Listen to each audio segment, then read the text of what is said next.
Okay, welcome everybody. So today's discussion is on the Bavarian Helles, which includes Munich Helles and Helles Bock.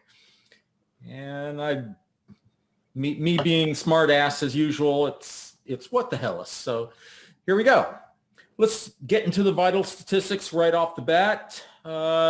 As you might expect, Munich Helles, or actually Helles Bock, is I guess, some considered a larger version of a Munich Helles. And Munich Helles is kind of a reaction to the Czech Pils, which was popular just prior to Munich Helles being originated. So it's a 1044 to 1048 OG, very narrow range. IBUs also a very narrow range of 16 to 22. And the finishing gravity, again, very narrow. As well, everything in this whole thing is narrow. It's a well-defined brew. Helles Bock, on the other hand, is a little bit broader, but most certainly it's bigger. So much higher OG, 1064 to 1072, and a proportionate increase in IBUs to really give, it needs to rise to match the increased original gravity. The finishing gravity, since the yeast kind of poop out a little bit, it's just slightly higher. This one is a little bit darker, and we'll talk about that in a moment. But more importantly, it is certainly a much higher alcohol ABV. So it's good stuff. Any questions out there? Hearing none, let's move on. Now let's look at the ingredients. As you might imagine, Munich Helles, since they were definitely trying to counter the Czech Pils style, they use a lot of Pils malt, very similar beer. They do use a Sauser type hop that's kind of in the background. It's only bittered enough to balance. So that's where there's a big divergence from Czech Pils, is that there really isn't much in the way of hop flavor or bittering, whereas a Czech Pils would have, 40 to 45 IBU of bittering. And as you saw, the Munich Helles criteria much lower. So it's definitely balanced to showcase the malt. And that malt character is a grainy, sweet Pils flavor with maybe just a hint of DMS, because when you're dealing with a lightly kilned malt like Pils malt, the potential to have a little bit of DMS creep into your beer is almost a given. It would be very difficult to not have DMS. So really so if you get a little bit of that corny, cabbagey, smell of the ocean kind of note, well, that's okay. Now, one thing that is not okay is for there to be any esters in that Munich Helles. You need to have a very clean fermenting lager yeast that's going to produce a very single note beer. Now let's look at what the real difference is here with the Helles Bock. While it's very much a Pils beer, it includes a good percentage of Vienna and possibly some Munich malts, all of which broaden that flavor. If you look down in the malt character, you'll see some flavors from the Maillard Browning, which is what you get with those darker Vienna and Munich malts. And again, because you have Pils malt in there, you're going to have a little bit of DMS. Again, little low or no esters, and it certainly tastes richer than a Munich Helles, I guess for two reasons. You have that a broader malt base, and then there's a whole lot more malt, so it adds up. As with the Munich Helles, those Sazer type hops, so it's not necessarily Saz hops, it's Sazer type, which is any of the European landrace noble hops. So Taittinger, Hallertau, what are some of the other,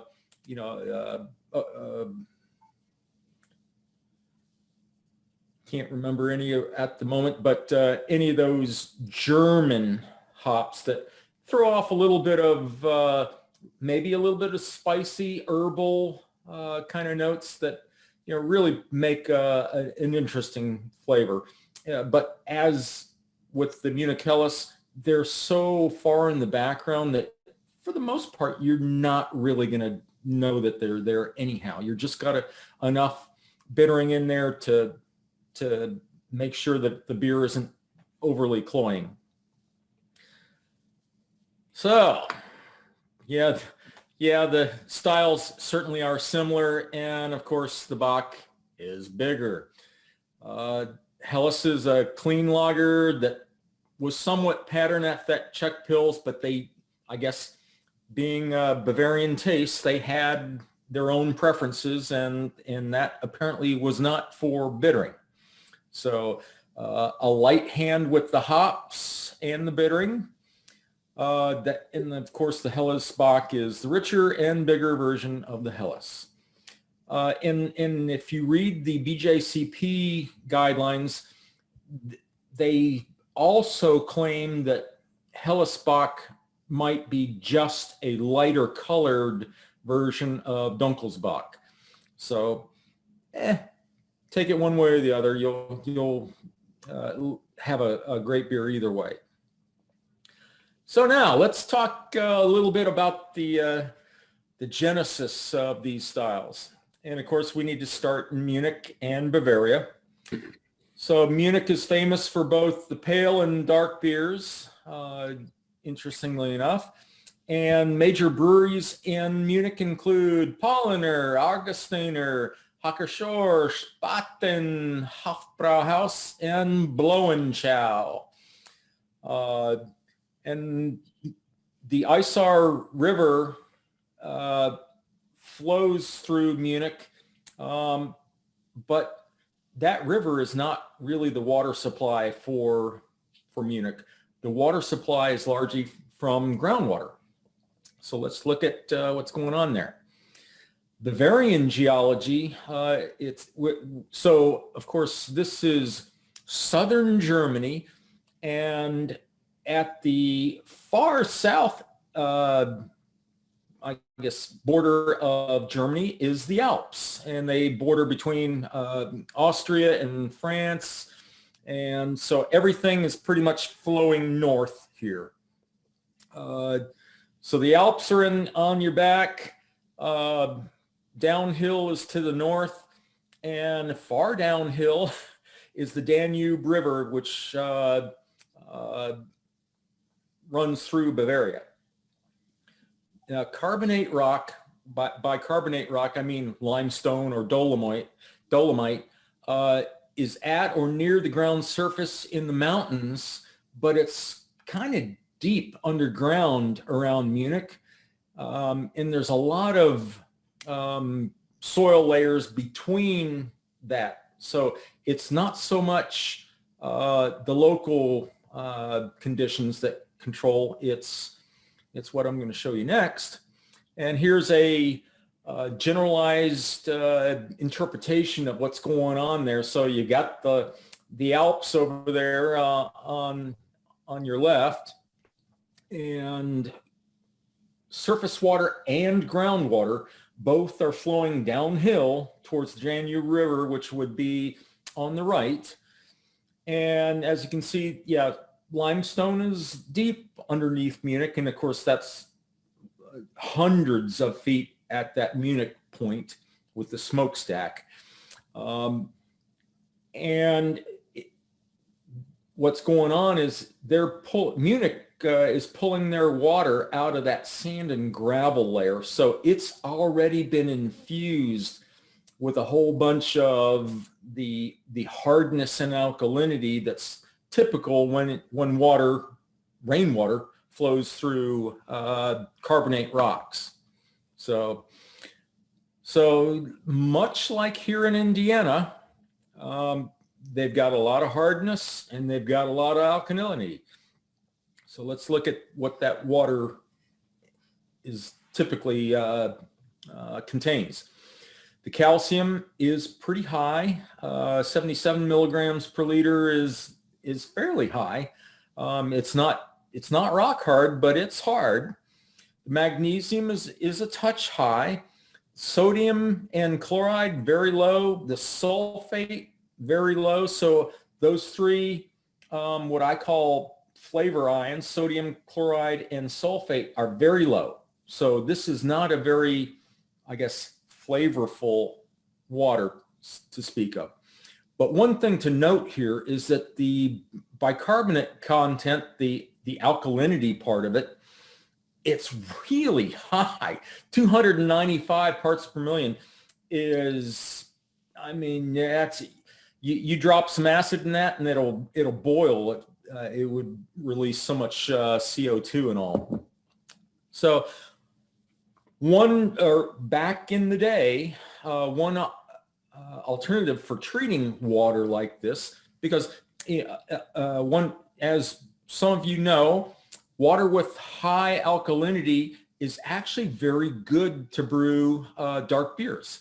And of course, Munich started out with dark beers, just much like everybody else. Your malts were tended to be kilned a little bit darker just because they didn't have the kind of control that they developed later or more recently. So one technique to improve this water, to make it, reduce alkalinity and also reduce the calcium hardness, is to boil it. So let's look at what happens there. And if you boiled Munich water that I showed you previously, if you boil that water and let it go for maybe 15 minutes and then turn off the heat, and of course it'll throw all kinds of sediment into the water because the boiling causes a chemical change here. It drives off the CO2, and suddenly all that remaining dissolved chalk comes out of solution, and the water actually looks milky and cloudy, and that chalk will settle to the bottom of the kettle, and then you can decant all the clear water off that sediment. And this is the kind of water that you'd be looking at. So now you're looking at, look at this, much lower calcium content. The magnesium wasn't affected. And of course, all these flavor ions, they're the same. Now, because there was not really enough calcium in this particular water to precipitate all out as chalk, we end up with still some bicarbonate in this water, but that's something that we can actually work with. At least it's not 295 like it was. So much closer to a more neutral profile. And then, many of you probably have a question mark. Well, okay, I can't brew a pale beer with that much alkalinity in it because it's not, the pH is just not going to be right. And of course, this is where things like the Reinheitsgebot and the limitations that it imposes and the creative solutions that those German brewers found to further deal with what remains of this bicarbonate in Bavaria. And I can note this Munich water it exists, or very similar water conditions exist across all of southern Bavaria. So from the Belgian border all the way over to the Czech border, yeah, it's, if you're between the Alps and the Danube, you're probably dealing with this kind of water. So southern Bavaria. So the influence of the Reinheitsgebot, of course, it originated in Bavaria. It was restricting treatments and ingredients in beer, but the important thing was that they didn't allow liquid acid additions, but they found a workaround. What they did was, in essence, did a Berliner Weiss in their breweries, and anybody got a question? Okay, hearing none. So all German breweries, they have what amounts to a production of Berliner Weiss. They call it Sauergut, and they use that Sauergut in their water and in their mash to push pH down, and and that Sauergut is full of lactic acid. It's a really low strength material, but if you add enough of it, it does the job. So other procedures could be doing an acid rest, and that is where you take your mash and you raise the temperature maybe in the very low 100 range, which is pretty much just above body temperature, and that encourages the lactobacillus organisms that are naturally on the grain husks to then flourish in that mash that you've created, and it acidifies the mash and the wort to create favorable conditions. One other thing that German brewers found that they could do was take regular pale malt and spray it with this Sauergut, which is the solution of wort or acidified wort, spray it on the malt, and then they can just add it as part of the dose of malt, because it's still malt, but it's been coated with both the lactic acid and the acidifiers, and that can be used to also neutralize that alkalinity. So those Germans certainly are crafty.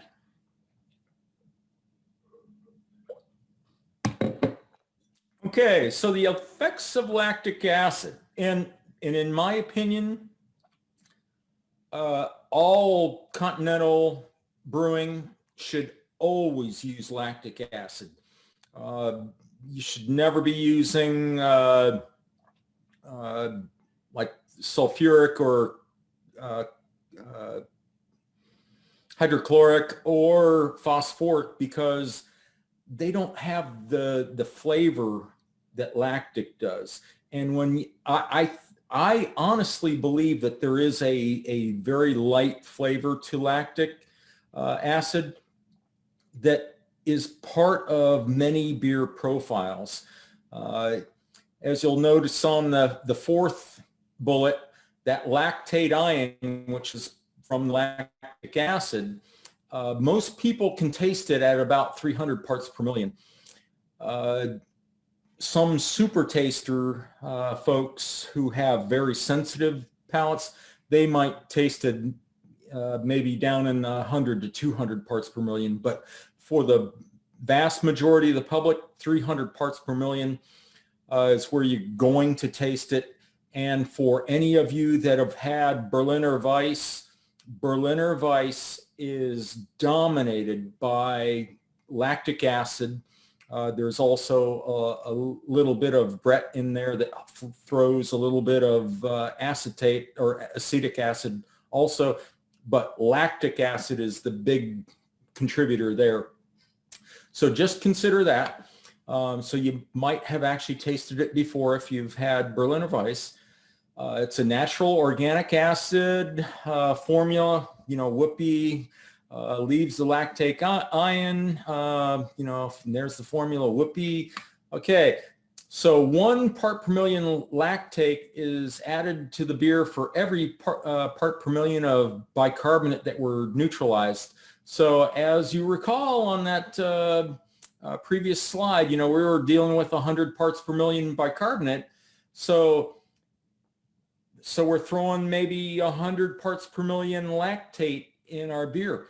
And as I said, most people should not find that 100 parts per million lactate is a level that is notably, acidic or lactic. It's just, it's a background note that adds to the flavor of the beer.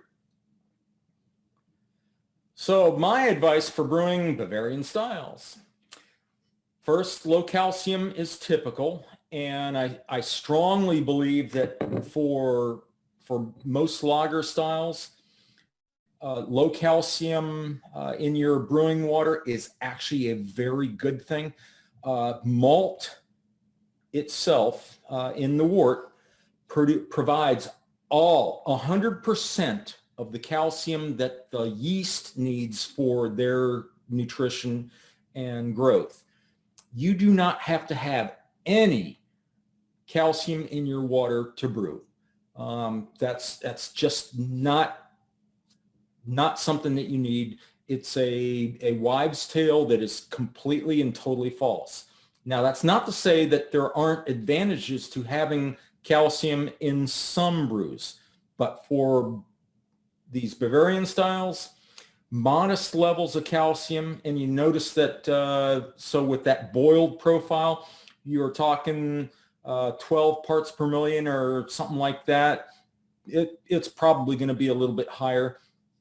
What I like to do, since I've got it set up in brewing water, is there's a checkbox that you can set so that you add all of your mineral additions to just the mashing water, so you can kind of boost, assuming that you're starting with either distilled or RO water. So you add all the calcium salts to the mashing water.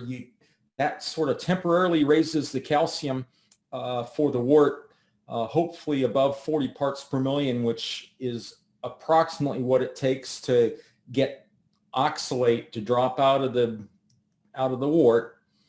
And then when you dilute or add your sparging water, which has none of these salts in it, then it brings the calcium, the overall calcium content of the wort down to that low Bavarian level.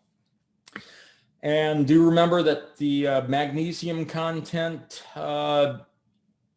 reported for that Munich profile was a little bit high, but not crazy high. That's not to, so that was under about 20 parts per million. Most people are not going to find that offensive at all. So it's not a problem. If your water has, something on the order of, 20 parts per million or less, I wouldn't certainly add magnesium in these styles. But if it was already in your tap water or whatever, it's okay. Martin, can I ask a question about that, about time and temperature on that? Sure. So obviously you show that the boil softens the beer. It reduces the magnesium and calcium. It softens the beer.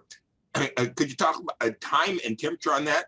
I mean, from my experience, it doesn't necessarily have the HLT doesn't have to get to a boil. You can bring it up to an HLT at 175. It does drop a lot out of there.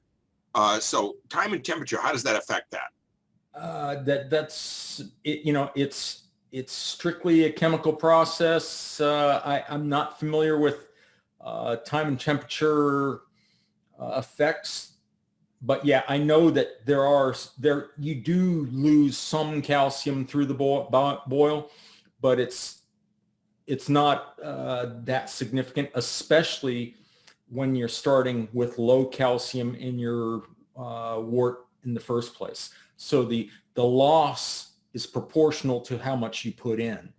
So I certainly know brewing with Fisher's water, home brewing with Fisher's water, that before I started using a lot of RO, that out of my HLT, I would get a ton of chalk in the bottom of it. For sure. Well, and of course, if you pre-treat your water and you're doing this boiling process, conceivably, as soon as you brought it up to boiling, it should have run off all the CO2, but in fact, it doesn't work that way. It takes a little more activity to actually scrub out that CO2 more effectively. So at least all the old brewing text, both English and German, they all point to something like about a 15-minute boil of just the water to get that calcium and carbonate to drop out as chalk. Okay, and as I said prior, all the flavor ions, sodium chloride and sulfate, are very low, so they are not playing. They are a very background player in the way this beer, or I guess, Bavarian beers taste. And that moderate alkalinity that you get or will still have with a Bavarian water, 100 parts per million, that's still okay for the dark styles. So the Munich Dunkel and the Dunkelsbach and all those guys, hey, they're fine with that. This is just fine. But then to produce, say, a good pale lager or even, a Weiss beer, you really do need that low alkalinity. And in most cases, you're probably going to have some sort of acidification process, either with the sour gut or acid malt, to provide the neutralization to make it possible to brew a very fine pale beer. And that's the end of my presentation. Any questions?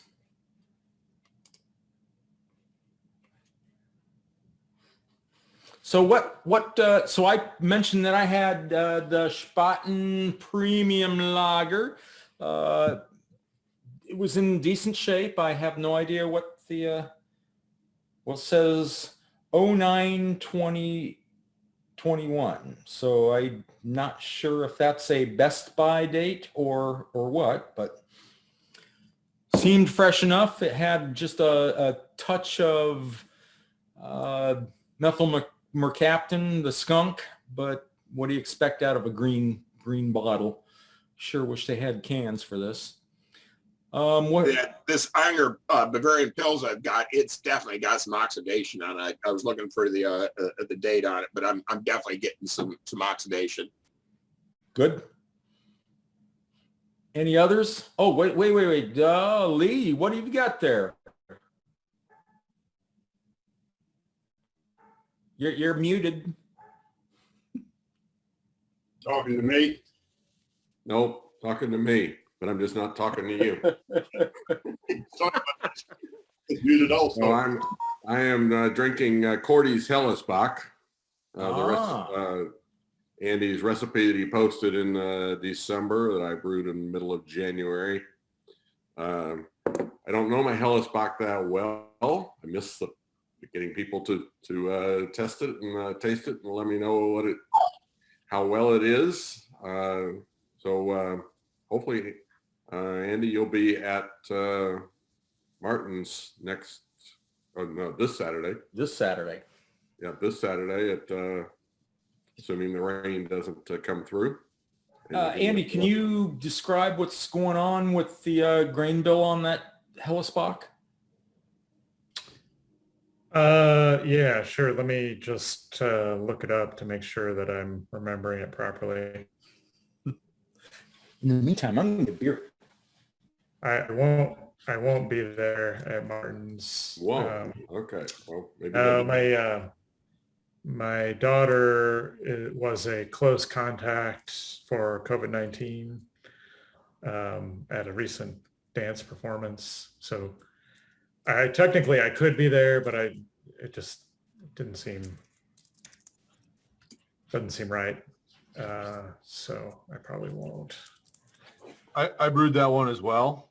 I've got 10 pounds of Wireman German pills, 5.5 pounds of Munich, and 6.67 pounds of Carahel. That's 61%, 34%, 4%. Original gravity at 1069. My calculated final is 1017. I don't know if that's actually true or not. I don't have that note in front of me. I hopped with Hallertau Mittelfru, an ounce, the 60-minute boil, and I did another ounce at 30 of Tettnang. And the yeast I used, I believe, was the Omega strain. And I did a beta amylase rest at 144, alpha amylase at 161, and mashed out at 170. So it sounds like that was a Hawkers. Yeah. Yeah. Okay. For all my German lagers. The longer you stay at, okay, so a couple things. The gelatinization temperature of continental malts these days is up above 146, 147. So when you do a rest at 144, a lot of those starches aren't yet gelatinized and can't be converted. So what I've been doing is doing a 20-minute rest at 144 because that is the optimal temperature for beta amylase enzyme, but then going up to 148 to make sure that all the starch gets gelatinized. It's not an optimal temperature for beta amylase to work. And what some people do is they go up to 148, let it gelatinize, and then let it drift back to 144 where the beta amylase is really active. What I've been doing lately is I've been staying at either 148 or like up to 148 and then drifting back to 144 for a good long time, like an hour or more. And that's how so if you're wanting to push that final gravity down, that's how you do that. Get like a really well attenuated, dry finish where you feel like, man, I could easily drink a liter of that if I thought that was a good idea, which it probably isn't. The second liter is not a good idea. The first one always is. Greg, what are your thoughts on how a 1017 isn't that bad? But No. I'm not saying that's bad at all. I'm just saying. So I'm like I really try hard for that, 80, 82, 84% attenuation. That's just me. So I'm just saying that for those that are like me on that. so, and Andy, what sort of targeted FG are you wanting? Well, so for Hellas, for me, the ideal is 1007. Damn, that's low. Yeah.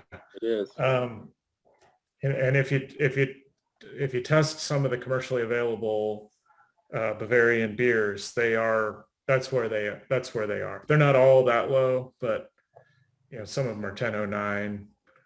But for Hellesbach, I don't know. I'm not really targeting anything. I'm just trying to get as low as I can go because of a beer that's of that size. In my opinion, it benefits from whatever amount of attenuation you can get.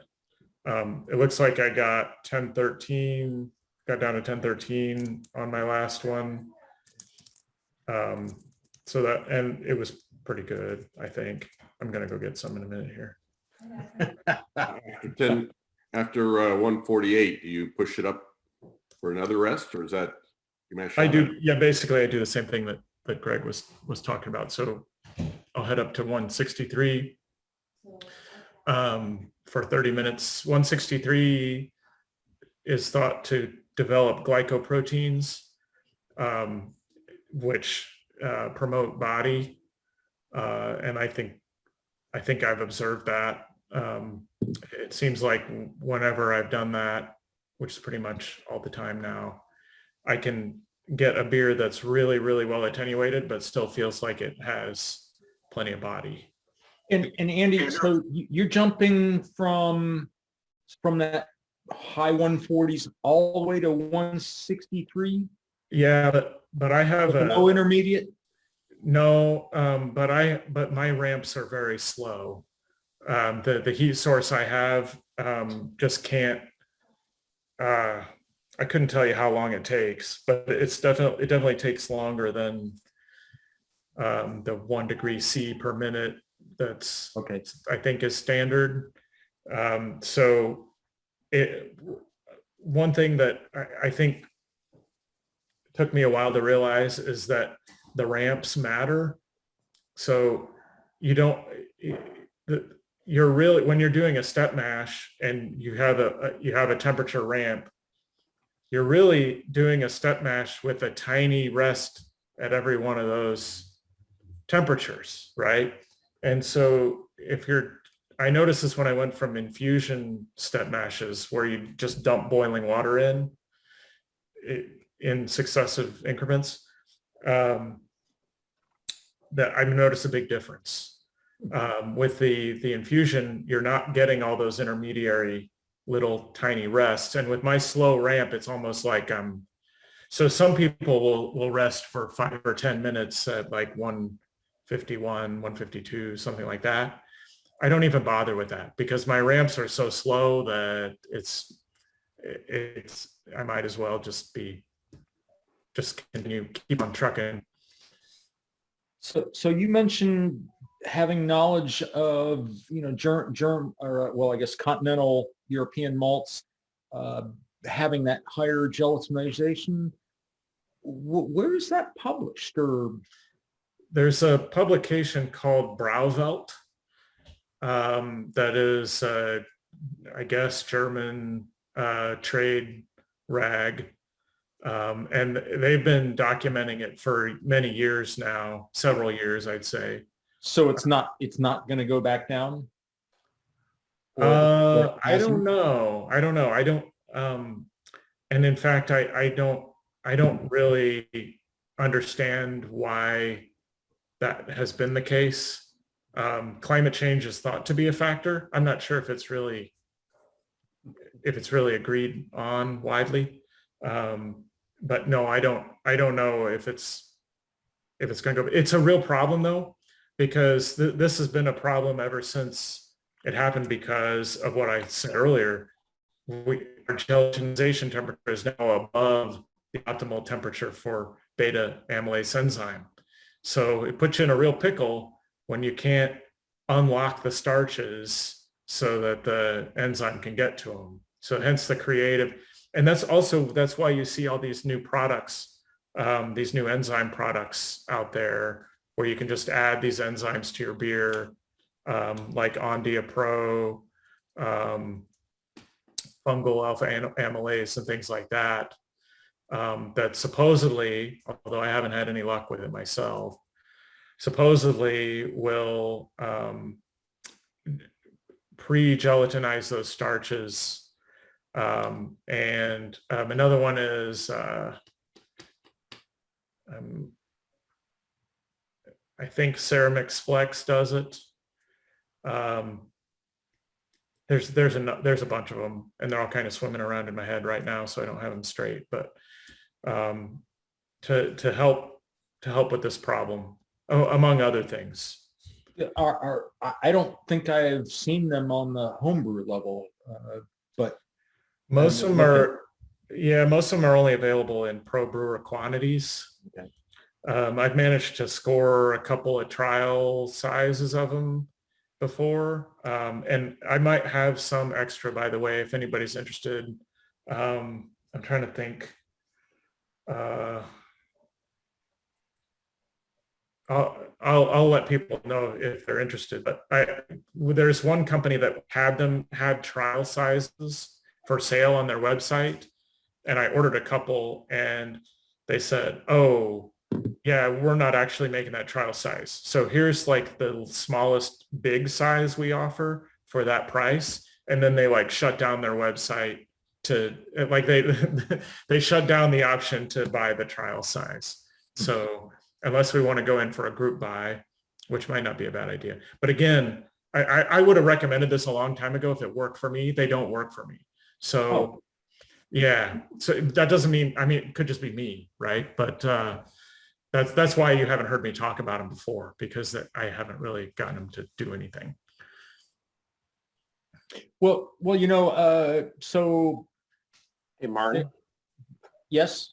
I was going to say, I brewed my first Munich Helles, and Andrew helped me with a step, and I actually have a chart of my mash step if you want to see it. It's Andrew knows that I've been playing with the Blickman rims, and had all kinds of control issues. So I finally got one to work, and Cool. I can share it with you guys want to see it. It's kind of ugly, and it's actually the cycling of my rims and the steps you can see. But Why not? We're geeks. what the heck?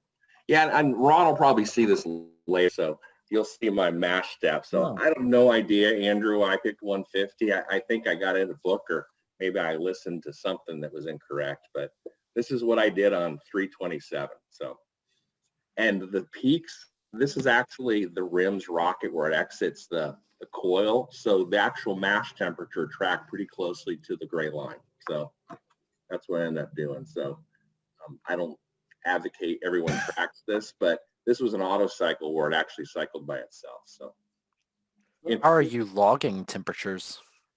I have a Blickman controller, and it actually has a USB port that goes in your computer, and it tracks it. And then I graph this in Excel. So I work as an engineer at a company where we do a lot of thermal treatment. Yeah, I've got so I'm always thinking about stuff like this. And I'm like, oh, I can do this with my computer. So, I've got a Node Red with a historian that I do for my chest freezer and working on. So that's why I'm always looking out for new. Yeah, good company. yeah, so I actually named my Helles What the Helles. So that was the name of my beer. Yay. And I ended up using the Baron Omega yeast, and it ended at 1009. So Whoa. Okay. So, So apparently you got good attenuation, even though you were, looks like, well, I don't think that, looks like your average was really 151. yeah. So what this is, what the orange line is in this, is the control that is away from my mash tun. So this actually cycles to get my mash tun into the right temperature range. So I had another chart where I was charting the actual mash tun temperature, and it was within 1 or 2 degrees of the target on the gray line. So I don't know what type of PID loop they have in the Blickman controller, but and this was at full power, so it was powering on and off, and that's why the cycles are like this. But it does controlled ramps as well, and I haven't figured that part out yet. So I had it when it went to from 150 to 158, I had full power on. You can see how fast it's cycled up. And the bottom, the x-axis is seconds. So you can see the number of seconds I did. So this is 30 second. Actually, it's a 60 second, actually a 30-second interval that's collecting data. So the only one that worked, I had ones that were totally bad before this, but this is the only one that works. So we'll see. And it looks like the Blickman has got, it's got contactors as opposed to pulse width modulation. I take your word for it. Does it click? It does not. It does not. Probably a solid state relay. Yeah, okay. But But yeah, maybe your PID is overdriving. It should be able to hold it a little bit better than that. It should. So I have a power mode. This is a 240, and I had the power mode at 100%. If I tweak that back to like 20%, the amplitude of the sine wave gets to be very, very tight. So Okay. just FYI. So that was it. And just, so as we were geeking out on step mashes, I actually, that's what I collected. So I have it in my, But the fact that you got such good attenuation, even though you took your mash to 150, and of course, one of the things I was going to mention just now, yeah, sure, 144 is the peak of beta amylase activity, but it's not in, on off, if you, it's actually a big activity wave. So that's the 144 is the peak of the bell curve, but the bell curve goes way over to, I don't know, into the 150s. yeah. So But as far as, the conversion, I mean, if you're converting at 146, 148, you're going to get a whole lot of maltose, right? And once converted to maltose, it's not going to convert back to a longer strain carbohydrate from there. No. So I started at 1046 and I did the 10.9, which was an 80% attenuation, 4.86%. And the yeast I'm looking at says it only attenuates to 76%. So I got higher attenuation than the yeast. How big of a starter? I actually pitched just the Omega. I did do a starter, didn't I? I will have to look and see. I think this Omega, yeah, I did a starter. I did a 2-liter starter on this. So well, more than likely, Todd, your wort from fermentability was probably much higher than the standard wort that the yeast producers might be gauging their yeast with. mm-hmm. Theirs is probably some sort of single infusion, 154 kind of thing or something like that. I don't know. Yeah, and my final pH was 4.56, so it wasn't super low. It was right in the range. That's the fermented beer. Fermented beer, yeah. Oh, My pre-fermentation was 5.3. So okay. Andrew, I was asking that question when you left about maltose. I mean, maltose is a 2-glucose chain, right? So if if the enzymes have converted the starch down to a 2-glucose chain maltose, that chain can't rejoin to get more complex sugars, can it? You're asking about how do I get more body from the?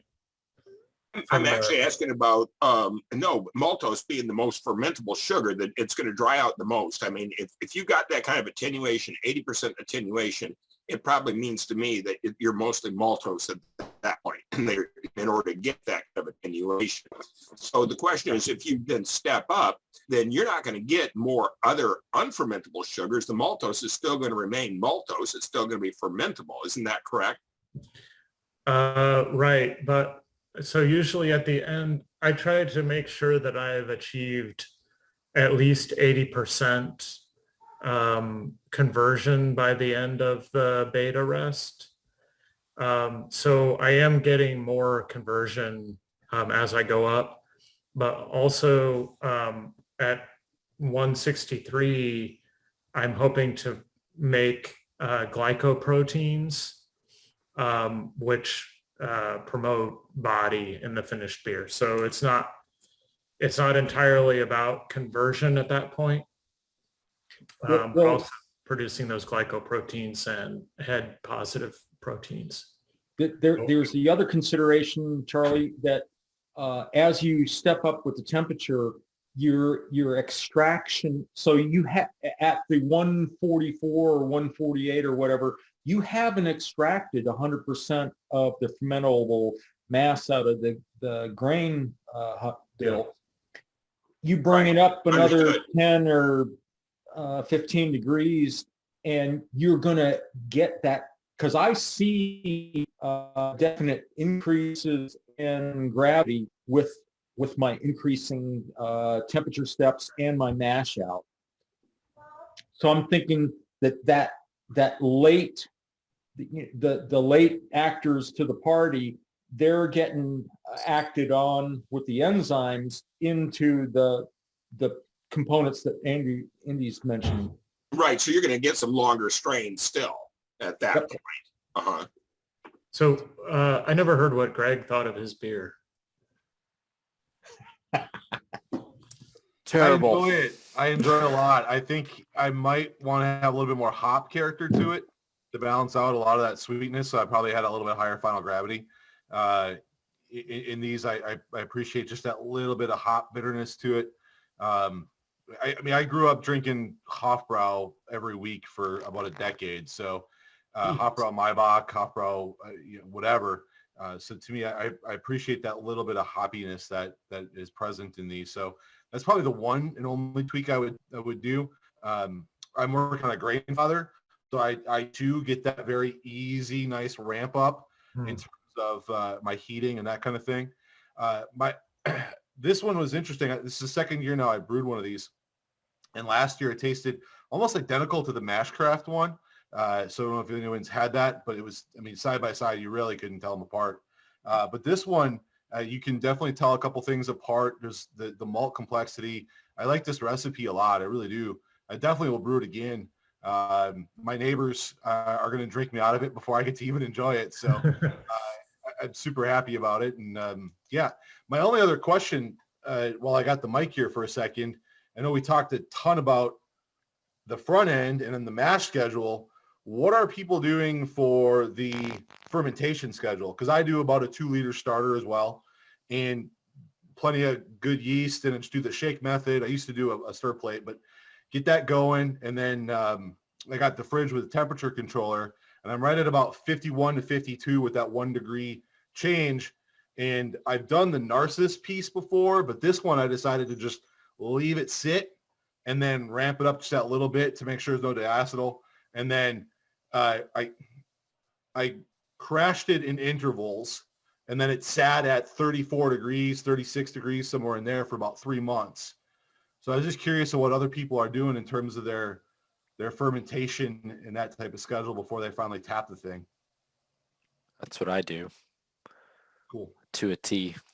What do you mean? Why would you crash in intervals? I saw some people like nodding their heads. It's important. Just hearing about yeast. Yeah, and exactly. People say, oh, you stress your yeast. And I'm not sure that that's really the case. It was like 5 degree intervals, like every 12 hours until I got down. But if there's no point in doing that, I'll just hit 36 on the controller and be done with it. I mean, I'm not reusing yeast. I've reused you like generally about 4 generations, and I've never done that. Cool. So keep in mind, so because I'm such an attenuation hound, I'm still hoping for more attenuation, even when I'm crashing, so to speak. So I do ramp down, and it's easy for me to do because I have a temperature controller that I can just set to ramp down. Mm-hmm. And so I do it that way, and I usually get a point or two more off the final gravity from doing that. But yeah, other than that, I do pretty much the same fermentation schedule that you talked about. I always repitch. This is always a repitched beer for me. I'm always repitching off of a Helles or something like that. Because it's a big beer. Because it's a big beer, and pitching a heroic quantity of yeast. So like repitching the entire yeast cake off a Helles is not too much yeast. What is this data off of? Well, since we're showing how we can geek out, I'm showing my fermentation of my Helles Bock. Awesome. This is the readings off of the tilt in the my corny keg that I was fermenting in. Okay. And so it was fermented at, it's just hanging there between 50, 51 degrees through the main, it dropped down to about 45 for the, where I added the yeast. Hey, what do you have that's what do you have that's taking that continuous gravity test, that gravity check? That's the tilt. Yeah, that's the tilt. So the tilt is, so I've got the tilt being read by a raspberry, feeding it to a brewer's friend. I see.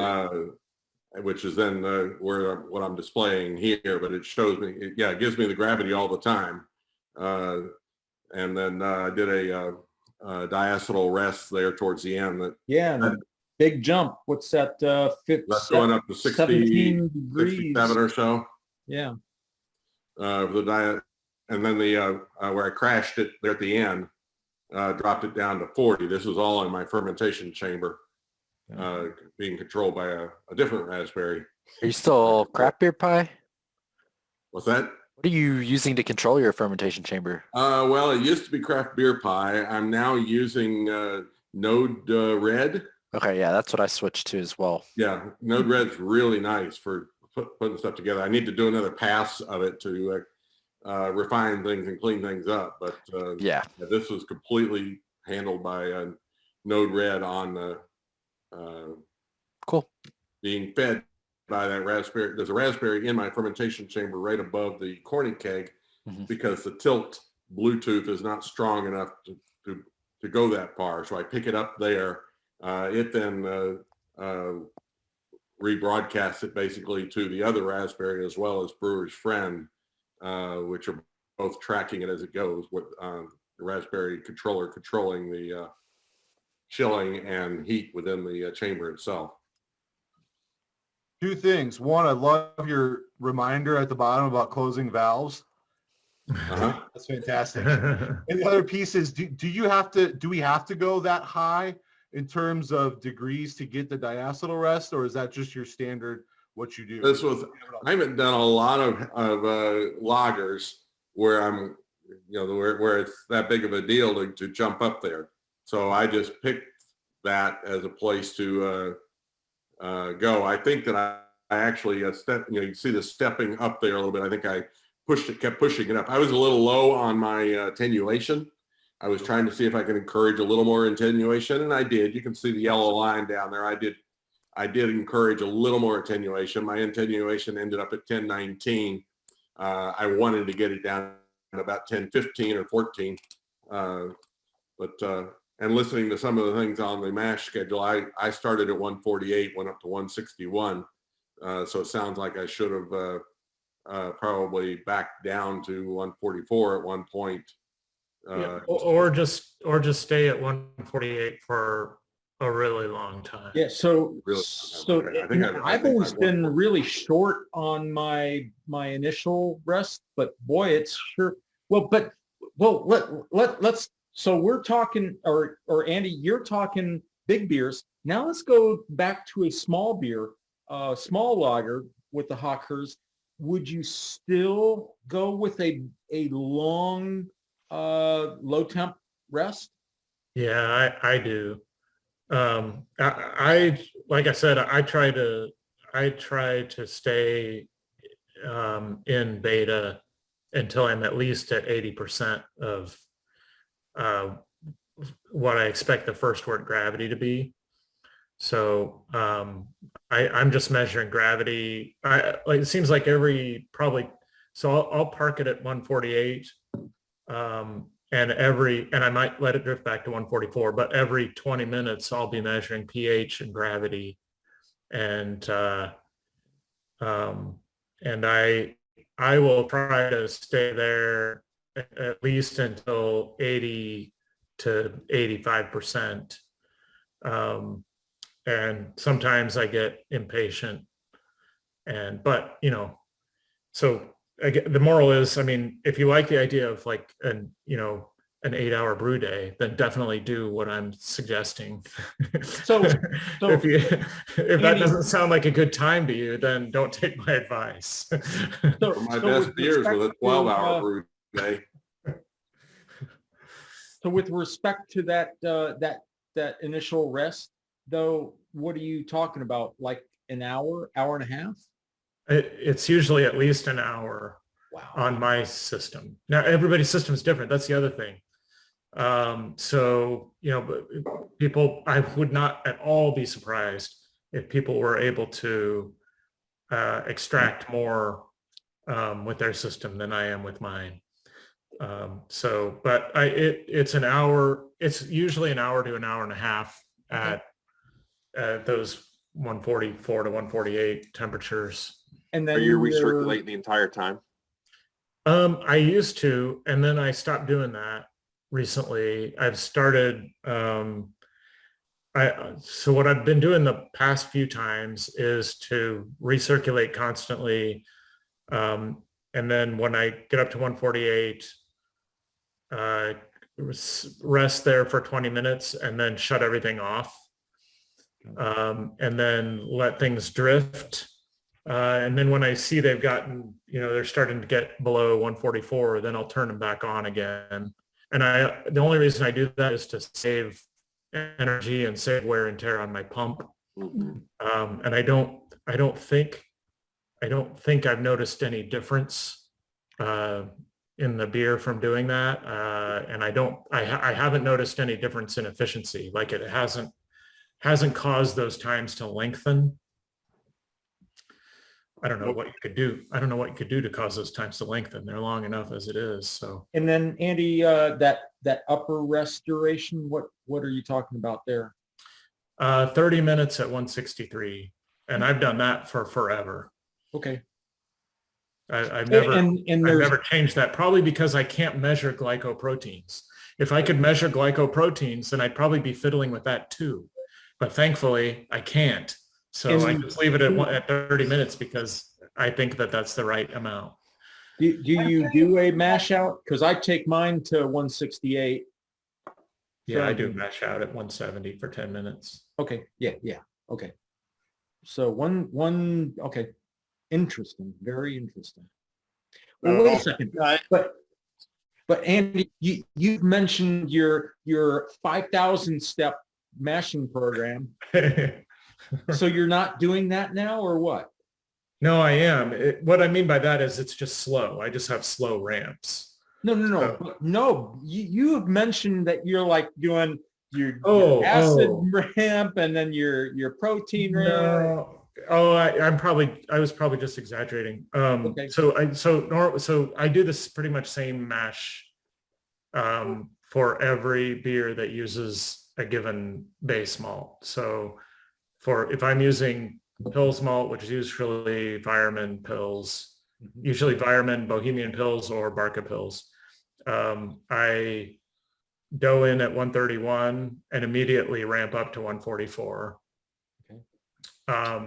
The reason I do that is I'm not trying for a protein rest. I'm just trying. I found that if I mash in low, then I don't get any dough balls. So you definitely want to be well below gelatinization temperature. And keep in mind, like gelatinization temperature is not like we talk about it being a single temperature, but it's not a single temperature. It's a range, really. Like gelatinization starts down here, and then up here is where like the majority of things gelatinize, but not all of them. And then it's the same thing with enzymes. There's an ideal enzyme temperature, but that doesn't mean that the enzymes are only active at that temperature. It just means they're mostly active at that temperature. So I go in, mash in at 131, immediately ramp up to 144, rest there for 20 minutes, ramp up to 148, rest there for 20 minutes. Recently, I've been coasting back down to 144, and I'll stay there until I get 80%, then up to 163 for 30 minutes, then 170 for 10 minutes. And then the reason I exaggerate, I don't want to scare people away. Like when I'm making the Hellesbach post, I don't want to like make people think that they can't brew a Hellesbach if they don't step mash or whatever. And I don't want to lay out the whole thing there and make people think, wow, this is too complicated. I'm not going to do this. That whole dough ball thing, that is super interesting. I never thought to do that. I'll take that up because that's they just kill the rims. It kills their efficiency, right? If you're creating dough balls, and there's some people say there's such a thing as micro dough balls, which are dough balls that you can't observe. Exactly. So is this starting to get? I mean, I don't really know if that's true or not, but I think it could be. Why not? Are you talking dough balls during mash-in, or like they occur during the process? Okay. Mash in, right? Yeah. I also underlet. I generally mash in at 104. Under the things. Oh wow. So that's low. That's what I mean. The Pico Brew, when they're high efficiency schedule mashes in at 104, and then 104 allows when you're doing heavy or something like that, where you can get down into the early rests and stuff. So I normally mash in. I preheat my water in the pot to 104. I put it into the Pico Brew keg, and then let it control from that point through whatever schedule of there. But no, yeah, that makes it make more. It convinces me more that I should be sticking with that and not trying to push it, because I'm sure they're trying to keep it from getting, they want to make it as efficient as possible, and that's what they came up with. It's just an efficiency thing, and efficiency is not all that important. I mean, you can fix it by just putting more grain in the mash tun. Right. Yeah. So it's not that big of a deal. Yeah, I know. So when I do it, I hit my numbers so dead on, regardless of the beer, pretty much, and on everything, that it just seems like it's working well. So Andy, this was a discussion on these German malts, German Pils malts, but you also do, English styles. What are you doing there? I'm also step mashing for English styles. Although they're famous for being, a single infusion kind of. Well, there's some debate on that. Like if you read, I'm a fan of like the Martin Cornell and Ron Pattinson blogs, and they seem to think that that's not necessarily the case. Okay. That they did step mashing too, and I don't know. I haven't read nearly as much about that stuff as I have about German Bavarian brewing, but I just do it because the reason I do it is if I did an infusion mash, if I did a single step infusion mash now, I wouldn't be able to guess what I would come out with, because I'm just so used to doing a step mash. The efficiency would certainly be lower, and I don't know what it would be. So I just, out of intellectual laziness, I just do things the way I normally do. I try to get an idea of what the gelatinization temperature is for the base malt that I'm using, but it's really hard to get that data. That's one of the reasons I like Weirmann malting so much, is that they will give you a spec sheet. If you buy a bag of grain from them, they will give you a spec sheet that tells you exactly what all the values are for that grain, and that's pretty hard to get from pretty much every other maltster I can think of. So interesting. I could ask Andrew questions all night. I think Joe's been wanting to ask something for a few minutes here. What you got, Joe? Well, I just wanted to bring up that my mash schedule or my brew day starts out with boiling the water to a boil for about 15 minutes, run it through the chiller, bring it down to 131, and then ramp it up to all this comes from Andy, really, because I'm just repeating what he said. But then I let it ramp up to the 144 and then up to 148. 144 is normally about 30 minutes. The 148 is about 15. The 153 is 15. The 161 is 50. And out at 169. I start at 6 in the morning all the time. And while I'm boiling, I'm milling my grain. And as it turns out that I'm have my brew done and in the fermenter by noon and everything cleaned up. Wow. So it's a 6-hour brew day for me by noon. With cleanup, that's not bad. That's with cleanup. And I'm in a situation where, well, last year, I won the Bock competition at the Die Braumeister, and that was using that schedule with a my mind just went blank. But anyway, that was the same schedule. This year I decided to do the Bock the same way, but I had changed my system, reinvented the system over the winter, and I brewed it on the 29th. I couldn't get anything done right, and I think I got 19 points on the Die Braumeister. So that wasn't very good. And I just did the Hellas book, and that's what I'm doing tonight. I call it Hellas, so we'll see. I wish I could brew and clean up that efficiently, is all I can say. Are your steps, Andrew, automatic, or are you constantly adjusting thermostats and set points? I have to adjust. I have to step it up. I have to press buttons to go to the next step. I almost bought a controller. I wish I bought this controller that, well, maybe I don't. There's this controller, Inkbird controller that, was it Inkbird? I forget what it was, but it lets you program in a whole match schedule. Yeah. But I think it was, there was some kind of power limitation to it. That's what I do with my BF.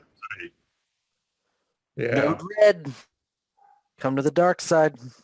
For any of you who haven't seen the Werner Brew House, it is pretty impressive. It's a thing of efficiency, and the engineering that is into that brew house is something else. Very impressive. Yeah. Hey, Joe, are you taking visitors now? I'm fully vaccinated. I'll come look at your brew house.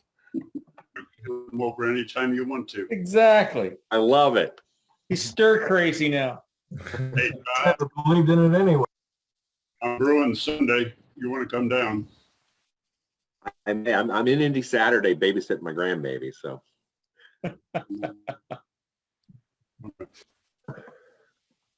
Brewing Saturday. I'm not quite ready for it. Oh. You know, I got those brew jackets that I ferment with to control fermentation temperature. Well, they evidently had a whole bunch of problems with their heads, their control heads and so forth. And they had 4 of those things. And matter of fact, they had 5 of them. And I hadn't unpacked one of them. And Dana was over one day and she was talking about it. And I sold her one of them for the same price I got it for, which was really discounted. And then right after that, I come to find out that 2 of my heads are going in a handbasket. So I got a hold of Brew Jacket, who's out of business. They're now called Beer Maker or something like that. And I got a hold of him and he said, if it's over a year old, we have a warranty on those heads. Send them back to us. You pay the postage here and the postage back. So they got them and I haven't got them back yet. So, but I got enough head to brew a Weizenbach on Sunday is what I'm planning on doing. My kid just got me this. It's my birthday. It's just a heat wrap. Goes around your fermenter. Real simple, and it's got a little controller on it. But yeah, that's for cold weather, right? Well, I'm going to be brewing with Quebec yeast, so I'm looking forward to trying with some Quebec. Oh, okay. Well, that makes sense. Hey, Joe, you said you start at 6 o'clock? Yeah, I start at 6 o'clock as a rule. Okay, I'll be over. I'll bring breakfast. Todd, are you doing the CIA? Is that what I caught on the thing? Are you doing the CIA on the Quebec in June? I'm doing it on June 21st. Yeah. Yeah. So I'm certainly hoping to be there at that time. Yeah, actually, I'm looking to brew some beers, and if I can distribute or we can do something in person, that'd be great. I think I'd certainly love to do it in person by then. I'm, the rules that keep getting better and better for fully vaccinated, and I quite frankly, I'm not too worried at this point. The chances of me being fully vaccinated and getting anything serious are next to nothing. And if I'm together with other fully vaccinated people, I think I feel good about it. You know, guys, there's something interesting I read today on, I don't know, one of the blogs or something. Some doctor reporting that he had come across that people that had cancer with tumors being treated for him got the COVID vaccine. And before they got the second shot, they noticed that the tumors were getting smaller. And by the time they got done about a month after the second shot, they couldn't find the tumors anymore. Holy shit. That's nice. Wow. So you're saying that 2 months of cisplatin stuck in my veins is going to be replaced by a couple of COVID shots? Well, that would I don't know. really interesting to follow up on for sure. I haven't heard that. I haven't either. Information, but if it is, that could. I mean, the 5G radio signal, it's just like radiation therapy kind of thing, right? It depends on how close you put those transmitters.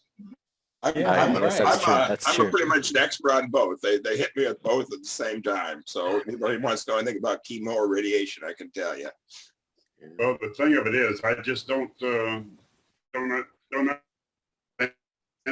what kind of cancers these people had. It was in 2 different hospitals on 2 ends of the country, and et cetera, and et cetera. I just seen the article on it, and I took a look, and I said, okay, well, I don't have cancer. I'm not worried about it. At least I hope I don't. Well, I'm not opposed to meeting in person, and it might be a good time to get a feel for what other people think. I would think that'd be great if we could kind of tentatively pencil June 21st and take the CIA and FBI, because I think that'd be great for everybody.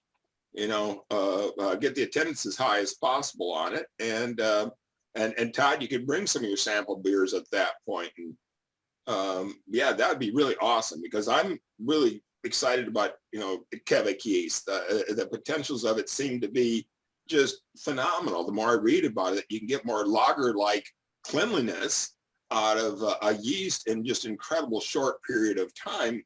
That's interesting to me. So Martin, Just keep in mind that Todd's from Lafayette, and I don't know how interested. Absolutely, I suggested. I'd be happy to come down. I would do a field trip to Lafayette. When Omega first came out. I'd come down. I like it. it's not that. When Omega first came out with that, one of the owners is a lab tech up there, come down to Taxman and give a presentation. Martin and I went down there, and when I got home, that wasn't a lab tech. That was the owner. Okay, whatever. He remembers it differently. He was When you're the owner, He you was a gotta lab do tech. every job, if he wasn't a lab tech, he wouldn't be an owner for a yeast lab.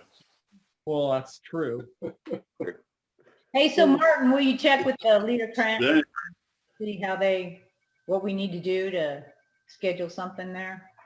Well, I think they're okay with it. We're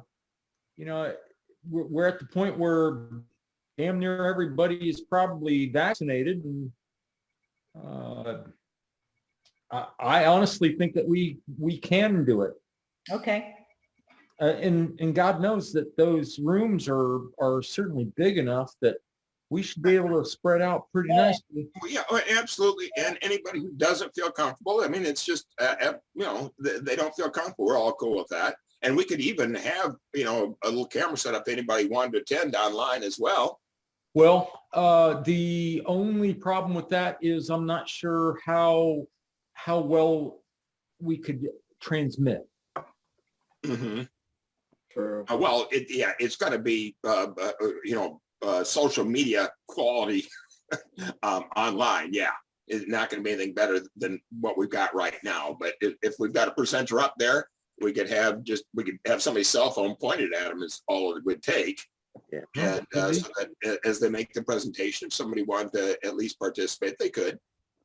I think it started with me suggesting that I'd like to pass out some beers that have that yeast. Yeah.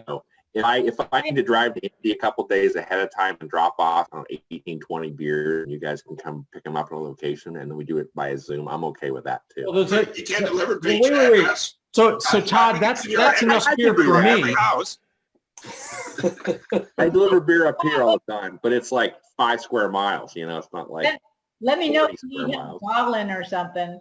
Let me know if you need help bottling. Sounds good. Okay. No, I have at least Hey, you I got have a bottling team? Bike and Electra, and I'm looking at 2 others. So I hope That's cool. So we'll see what happens. Yeah, it'll be interesting. Jake, you haven't said anything all night. You're sitting there with your one-dimensional Rubik's Cube, whatever you got. Unmute your mic and talk. His background there. But Nothing to say. It's his green screen. You always got something to say. Zane, I apologize. I don't know if you were on the group, but I apologize for not being the last. Oh yeah, It was, that was a very strange day for me. Yeah, Jeff's daughter was also getting married at the weekend, so My son's getting married this Saturday. this Saturday. Okay. Yeah, and it was a big drama show, and I'll just leave it at that. No worries, no worries. It was a good time. So Jeff, I want to hear how the wedding went. You had the father of the bride speech. Everything went well. You didn't throw up or anything? Nope, I didn't throw up, didn't cry. I got through the speech. Everything went perfectly, and it was a really nice weekend. Ryan Geis was awesome. The lady that was kind of, I guess, the wedding planner or organizer, whatever you'd call her, she was great. She was like, you just think you need something, and she was like standing there asking what you needed, and so it was ended up really nice weekend. That Ryan Geis is just a cool space, that huge open space that they're building. So, Yeah. so was it on the roof or in the big beer hall? They actually have like a banquet room that's set off to the side. So we were in there, and they have like a annex too, but because of COVID, we had to stay all in the one room. But it was cool. It's all, all brick walls, and then it has the rafter ceilings, and they had, lights and all that kind of good stuff. And I think they had, I think they had like 9 or 10 beers on tap. And then plus we had like an open bar too. So it was really nice. Cool. Very cool. Congrats. Thanks. I want to argue with you, Martin, on having the first in-person event. I think I'll claim that one. Well, I guess, yeah, I guess that's true. But it wasn't a party, dude. Although, if you want to argue, Steven should really claim it with the bike ride. Hey, we've been having Bolts March. What are you talking about? Yeah, and the Volks March. But the bike ride was before the Volks March. Well, That's like competitions. yeah, that's true. I had the last social event before COVID. You did. It was a fun one. So Jeff, did you choose the venue, or did your daughter make that choice? Or? She actually chose the venue. The apple didn't fall far from the tree with her. She's a big beer person, and her fiance is too. And when's he joining the club? He was going, but they're going to be gone like in a month. They're moving to North Carolina, so they won't be around for too much longer. He was considering it. That's a good beer state near Asheville. Yep, actually, Raleigh. Well, still that a lot of good beer out there. Yeah. So they're yep. She chose it. My wife didn't want it there just because of the logistics of being in Cincinnati, but I said, let her have it where she wants. And plus they were probably the most reasonable out of everybody we checked at as far as, pricing and stuff goes. And So basically what I'm hearing is that Jeff did make the decision. He just started working on it from birth. From And years that, ago. been working on it for 2 decades. And I was like, yes, let her have it where she wants. I guess that probably was true. I used to have, when she first got her license, I'd have her take me and drop me off at the beer fest and stuff like that. So she's been groomed.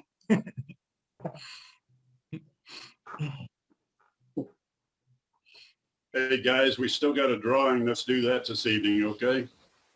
So And, if I draw somebody's name that's already been drawn, we'll draw another one, okay? This year, you mean, or like ever? Ever. I've never not missed a meeting, and I've never won the drawing. I won the first one, son. I gave mine to someone. I did use it. I have not used it. Every time I go into Primeval, Tim won't let me buy beer anyway, so I don't have an opportunity to use it. You never stopped me from buying. Yeah, it never stopped me from buying. Hey, Oh, yeah, we Yeah. take good care. I mean, Grand Junction, we've been taking real good care of Tim and Nathan too. And we really appreciate that we've had the opportunity to do some stuff. So it's Yeah. been you know, there's nothing wrong with regifting something, really. You got to remember their fermenters wouldn't be there if it weren't for us bringing them in that Saturday, that cold Saturday. That's right. Nathan would not still be alive if I hadn't stopped by Primeval. Oh, and it was about 3-4 months before they opened. And I was just coming through Noblesville, so I swung by to say hi. And it was figuratively Nathan up on the corner of the roof wanting to jump head first. And I say figuratively because he was, you guys know Nathan. He was just, this is so horrible. And I kept saying, Nathan, you'll be all right. You brew great beer. You're going to be all right. Pretty fun day. That is fun. Oh, guys, I know that the winner of the drawing tonight is with a gentleman's name on there has not won this before. It was Andrew Bowling. All right. All right. Yes. All right, man. Good. He likes beer. And Dan, I guess you got his email address so we can get or Eric can get the gift card. Who is this again, Joe? Eric Boeing, he was here with us earlier. I think. Yeah, he's still I here. remember seeing him. He's a new member, Eric. Oh, okay. Boeing, Andrew Boeing, got it. I love it. Yeah, Andrew Bowling. Right. Andrew Boeing, yeah. All right. Okay, that'd be a good walk into the club. Perfect. Hey guys, I'm gonna hop off. Good seeing y'all. Have a great night. Todd, look forward to the Quebec presentation. Thanks for being. Absolutely. I think we'll talk again in Thank you, June guys. before that, but I'll see you guys sometime soon. And as I've said, hopefully by Thursday evening, the picture on the weather is clear, actually, and that we'll be able to confirm that we're going to go one way or the other with the party on Saturday night. So Very nice. Very nice. look forward to it. I will be at the wedding and looking forward to it being over. Yep. Drink more beer. You're gonna put that down by the fire pit? Yeah, probably fire pit and or the patio. Okay. So it'll be comfortable. If we're having it, it will be comfortable. Okay. Just come around back, I guess. Yep. Yeah, exactly. And bring chairs. Although we are intending to have some major tables set up so that we can have beer set out, for everybody's home brews, and then the side dishes also. You want me to bring a couple folding tables? Oh, that would be helpful. Okay, let's do so. Thank you, sir. I won't be able to make it. It's the first Indy 11 home game, so we'll be at that. No problem. Okay, folks. I think you guys. Night all. Good being with you. Good night, everybody. Night. Take care.